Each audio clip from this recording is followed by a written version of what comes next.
Hey, what's up, everybody? This is Charles Sabansi. I want to welcome you guys to another episode of the Dreamerspro Show, where we cover everything from sports, hot topics, classic debates, entertainment, and we give you guys a fresh perspective on things in our city. And today we got a pretty interesting show here for you guys. But before we get into it, please make sure you like the video and subscribe to the channel. Now, today, man, we're going to be talking about Kendrick Perkins. And I ain't got nothing against Kendrick Perkins, by the way, because he is hilarious to a certain extent. But come on, son. Stop. Like, come on, stop. We all saw the game yesterday. We saw the game. For the majority of that game, the Lakers were in full control. There's no question about it. But then, towards the third quarter, you could see that the Denver Nuggets really started to make a push. And the Denver Nuggets looked like they were like, man, we're not going to lose this game. And when it came to the fourth quarter, Jamal Murray turned into, I don't know who he turned into. He turned into somebody that's really, really good at basketball. And they were able to win that game. And I think he had 36 or 37 points in that game, right? So they won the game. And then, as y'all know, the next morning we're all going to be talking about what happened. Now, this morning I was listening to a segment on Get Up. And they were talking about, or really analyzing, the Laker loss yesterday, which, by the way, is something that Denver head coach Mike Malone has an issue with, that things are always being covered from the Lakers angle, but I digress. Anyway, so they were talking about this, and then towards the end of it, Kendrick Perkins started going into this thing of, you know, where he started trying to blame Anthony Davis for not performing or not stepping up or not doing what he was supposed to do, where he basically said that Anthony Davis was basically a non-factor on both sides of the ball and this and this and this, which I really didn't like.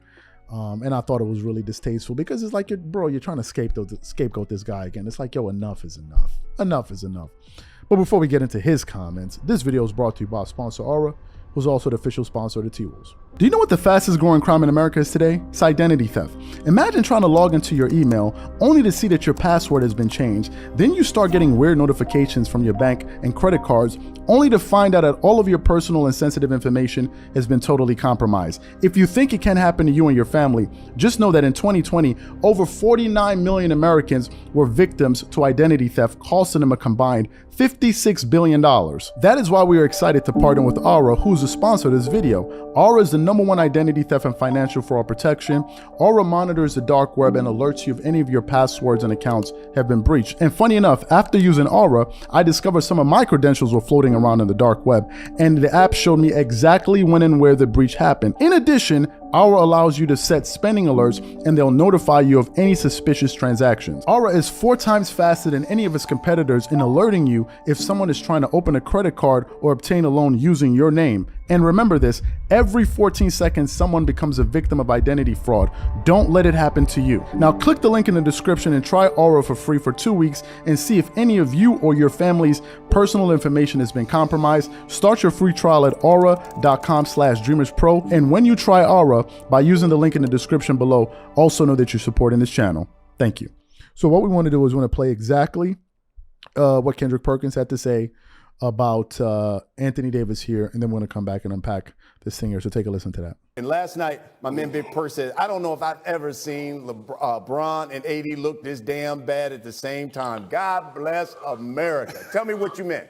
Yeah, well, I was talking about them on the offensive end, right? We talk about Braun settling, and Braun has, he's not known, and he was never going to go down as a three-point shooter or a guy, but he has never looked that horrible from the three. And when it comes down to AD, he has zero impact on that game last night, on the offensive end and the defensive end. If you're going to go 4 for 15 or 4 for 16, I believe it was, he shot from the field, at least have 20 boards and 6 blocks. Like, these disappearing acts from Anthony Davis has to stop. He has zero excuses. Right. He is in the middle of his prime at 30 years of age. He has zero excuses for the way that the lack of energy that he comes out with night in and night out. Perk, I thought we were going to have one of our nice Fridays where we agreed and we hugged each other from afar. To say that he had no impact on the game defensively, offensively, disappointing, correct. Defensively, the entire game is about how they put him on Aaron Gordon to be a roamer, And how could the Nuggets figure that out? And they're kind of having trouble figuring that out because he's everywhere. He is the single most impactful defensive player of the playoffs every second he's on the court. Maybe he didn't have an A-plus Anthony Davis game defensively. They had a very good defensive game. Their offense kind of struggled, and that was the reason they lost. He was fine defensively, man. I don't know I thought we were going to have a nice Jamal Murray's hitting isolation step-back threes. I mean, you got to take your hat off to Jamal Murray. Hold on. Now we need to take a step back and ask ourselves, what is Anthony Davis' standard? In my opinion, Anthony Davis is the best defender in the postseason. So what I'm saying is, if you're going to go 4 for 15, you can't just have a fine defensive performance. Your performance on the defensive end need to be more than just what fine. What did he do wrong? It has to be at least... So you heard what Kendrick Perkins had to say. Now, let me just quickly read off Anthony Davis' stat line yesterday. That game, he shot 26.7% from the field, going 4-15. He shot 33% from the three. He shot 82% from the free throw line. He got you 14 rebounds, 4 assists, 4 turnovers. He had 18 points with a plus minus of negative 10 on the game. And of course, the Lakers lost that game. Now,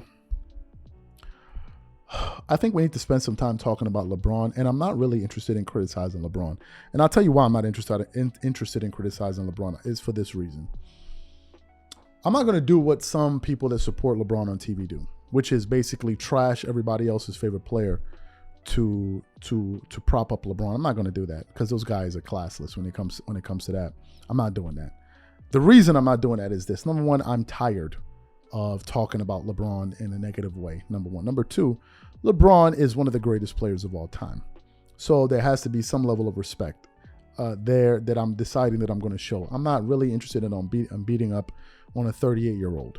What I don't like, however, is when some people twerk it up all over the place and say how great LeBron is, but then when he doesn't perform well, all of a sudden now you want to point to the fact that he's 38. I don't like that.